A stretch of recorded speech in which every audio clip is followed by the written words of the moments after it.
أعوذ بالله من الشيطان الرجيم. بسم الله الرحمن الرحيم.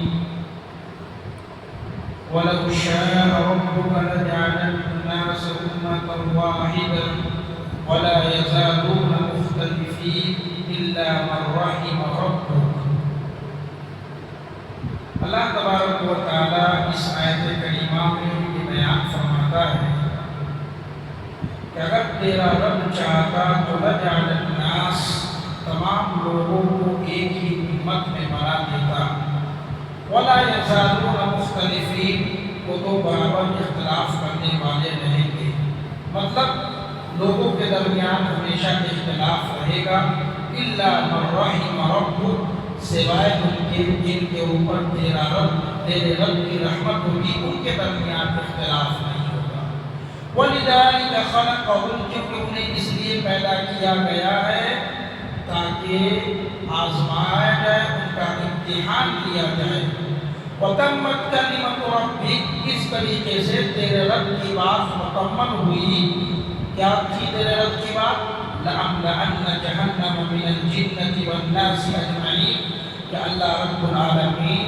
جہنم کو انسانوں اور جناتوں سے بھر دے گا۔ یہ اختلاف ہوں گے تب تو لوگ جنت میں جائیں گے، جہنم میں جائیں گے۔ تو اختلاف کی صورت میں جو لوگ ہدایت پہ ہوں گے،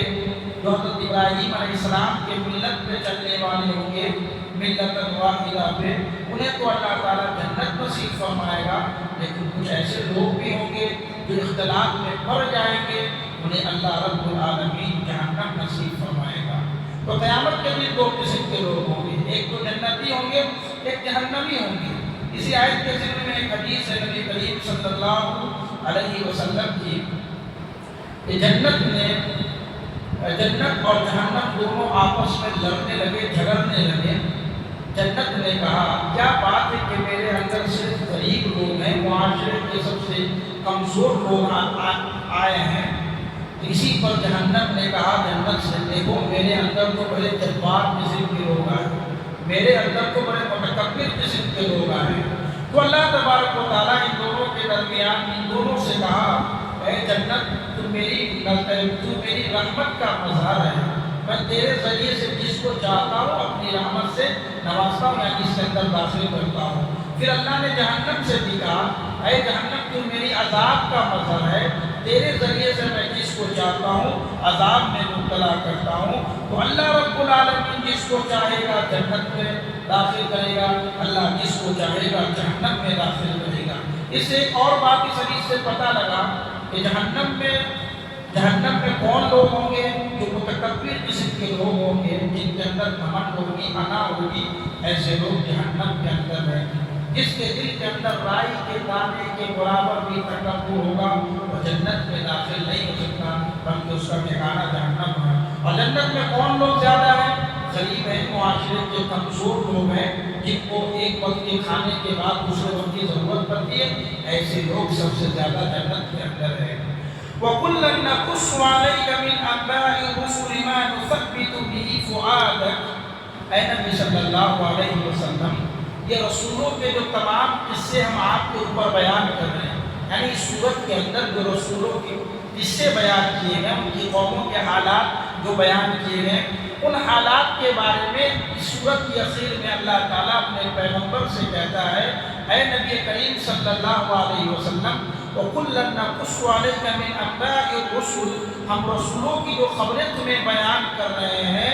مَا نُثَبِّتُ بِهِ فُؤَادَكَ، تاکہ آپ کے دل کو ثابت کر دے، یعنی آپ کے دل کو تسلی دے، فؤادک، ان قصے کو سن کر کے آپ کے دل کو تسلی۔ کیا تسلی ہوگا ان قصوں کو سن کر کے؟ تسلی یہ ہوگا کہ جو لوگ اچھا کرے گا ان کا انجام اچھا ہوگا، جو لوگ برا کرے گا ان کا انجام برا ہوگا۔ دوسری جو چیز ہے، پیغمبروں کے لیے نصیحت کیا تھی؟ اے محمد صلی اللہ علیہ وسلم، آپ کو ان قصوں میں یہ نصیحت بیان کیا گیا، پچھلے لوگوں نے پیغمبروں کے ساتھ بدتمیزی کی، گستاخی کی، اللہ نے اس کا کیا انجام دکھایا۔ اگر یہ لوگ آپ کے ساتھ ایسا کرتے ہیں تو آپ صبر سے کام لیجیے، ان کا بھی انجام یہی ہوگا۔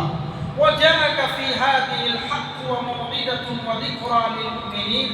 اور اس صورت کی خوبی بھی بیان کی گئی کہ نبی صلی اللہ علیہ وسلم اس صورت کے اندر اللہ نے حق بات کو بیان کر دیا ہے۔ اسی لیے اس صورت کی شروع میں آپ نے دیکھا ہوگا پہلے اللہ نے توحید کے بارے میں بتایا، پھر نبی کریم صلی اللہ علیہ وسلم کے بارے میں بتایا، پھر اللہ تعالیٰ نے انبیاء کے قصے کو بیان کیا، پھر اللہ نے قیامت کے بارے میں بتایا، حساب کتاب کے بارے میں بتایا، اور پیغمبروں کی جو واقعات ہیں، ان کے قوم کے جو حالات ہیں، ان کی قوم کی جو برائیاں ہیں، ان تمام چیزوں کو اللہ نے اس کے اندر بیان کیا اور کہا کہ اے پیغمبر یہ صورت آپ کے جانب حق لے کر کے آئی ہے، وَمَوْعِظَةٌ، اور یہ صورت نصیحت ہے ان مومنوں کے لیے جو نصیحت حاصل کرنے والے ہیں۔ وَقُلْ لِلَّذِينَ لَا يُؤْمِنُونَ اعْمَلُوا عَلَى مَكَانَتِكُمْ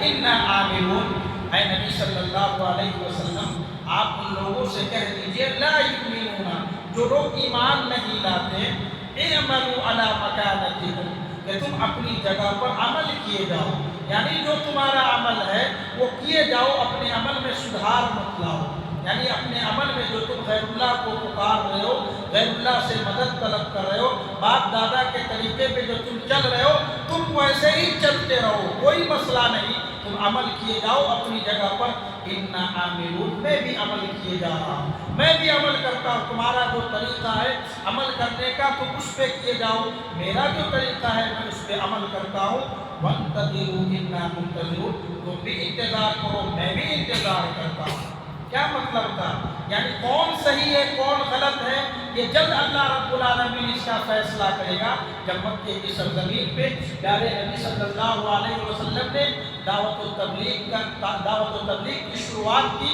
تو مکے کے لوگ آپ کے دشمن بن گئے، آپ کے خاندان کے لوگ آپ کے چچا دشمن بن گئے، سارے اپنے عزیز و اقارب جتنے بھی رشتے دار تھے سبھی دشمن بن گئے، اور کہا کہ محمد تو نے جو بات کہہ رہا ہے یہ تو نئی بات ہے، اس سے پہلے ہم نے سنا نہیں، اور تم چاہتے ہو کہ ہم اپنے باپ دادا کے راستے کو چھوڑ کر کے تمہاری بات مان لیں، یہ نہیں ہو سکتا۔ اللہ تعالیٰ کی جانب سے یہ پیغام سنایا گیا، اے نبی صلی اللہ علیہ وسلم آپ ان کو ان کی حالت پہ چھوڑ دو، آپ بھی عمل کرو ان کو بھی عمل کرنے دو، اور یہ بھی انتظار کرے میں بھی انتظار کروں، یہ بات انہیں کہہ دو۔ اور اللہ رب العالمین بہت جلد اس کا فیصلہ سنایا کہ جب مکہ جب فتح ہوا تو اللہ تعالیٰ نے اس کے انجام کو بھی بتایا، بدر کے مقام پر اس کے انجام کو، مشرکین مکہ کے انجام کو بتایا کہ یہ تمہارا انجام ہے، یہ میرا انجام ہے، میں صحیح تھا اسی لیے اللہ تعالیٰ نے اس زمین کی سلطنت بادشاہ میرے ہاتھوں میں سونپ دی، اور تمہارا انجام برا تھا، اس انجام کی وجہ سے تم آج مشرک کہلائے، اور قیامت تک جب تک مسلمان زندہ رہے گا تم ان کے حق میں مشرک کہلاتے رہو گے۔ وَلِلَّهِ غَيْبُ السَّمَاوَاتِ وَالْأَرْضِ وَإِلَيْهِ يُرْجَعُ الْأَمْرُ كُلُّهُ فَاعْبُدُوهُ وَتَوَكَّلْ عَلَيْهِ وَمَا رَبُّكَ بِغَافِلٍ عَمَّا تَعْمَلُونَ۔ یہ سورہ ہود کی آخری آیت ہے۔ اس آیت میں اللہ نے کہا وَلِلَّهِ غَيْبُ السَّمَاوَاتِ وَالْأَرْضِ، آسمان اور زمین کی غیب کی جو خبریں ہیں، غیب کی جو چیزیں ہیں وہ اللہ ہی جانتا ہے، وہ اللہ ہی کے لیے، مطلب اللہ ہی کو اس کا علم ہے، اللہ کے علاوہ اس کا کسی کے پاس میں علم نہیں۔ بہت سارے لوگ نبی صلی اللہ علیہ وسلم کو بھی کہتے ہیں کہ نبی صلی اللہ علیہ وسلم غیب کی خبر رکھتے ہیں، غیب سمجھتے ہیں، غیب کہتے ہیں چھپی ہوئی بات کو، کل کی بات کو، کل بارش ہوگی نہیں ہوگی، یہ غیب کی خبریں ہیں، اس کو بیٹا ہوگا یا بیٹی ہوگی، یہ غیب کی خبریں ہیں۔ نبی کریم صلی اللہ علیہ وسلم کو بھی پتہ نہیں تھا۔ تو آسمان اور زمین کے اندر جو چیز بھی تبدیلیاں ہونے والی، کل سورج نکلے گا نہیں نکلے گا، کل بارش ہوگی یا دھوپ ہوگی کیا ہوگی، یہ اللہ کو پتہ، یہ غیب کی خبر کسی کو علم نہیں۔ وَإِلَيْهِ يُرْجَعُ الْأَمْرُ كُلُّهُ، اور یہ بھی یاد رکھو کہ تمام جو معاملات ہوتے ہیں، دن اور رات میں جو تبدیلیاں ہوتی ہے، سورج اور چاند کا نکلنا اور انسانوں کا چلنا پھرنا مرنا جینا، یہ جو تمام معاملات، یہ جو کام ہو رہے ہیں یہ سب اللہ ہی تعالیٰ کے حکم سے ہو رہا ہے۔ اِلَيْهِ يُرْجَعُ الْأَمْرُ كُلُّهُ، تمام کے تمام معاملات اسی کی طرف لوٹ کر کے جانا ہے۔ فَاعْبُدُوهُ، لہٰذا اسی اللہ کی عبادت کرو، وَتَوَكَّلْ عَلَيْهِ، اسی اللہ پر بھروسہ کرو، وَمَا رَبُّكَ بِغَافِلٍ عَمَّا تَعْمَلُونَ، اور اللہ نے کہا کہ تم جو عمل کر رہے ہو اللہ اس سے غافل نہیں ہے، مطلب تمہارے ہر اعمال کی خبر اللہ رب العالمین نوٹ کر رہا ہے، اللہ کے علم میں ہے۔ اللہ تعالیٰ سے دعا ہے رب العالمین ہم سب کو ان کئی باتوں پر عمل کرنے کی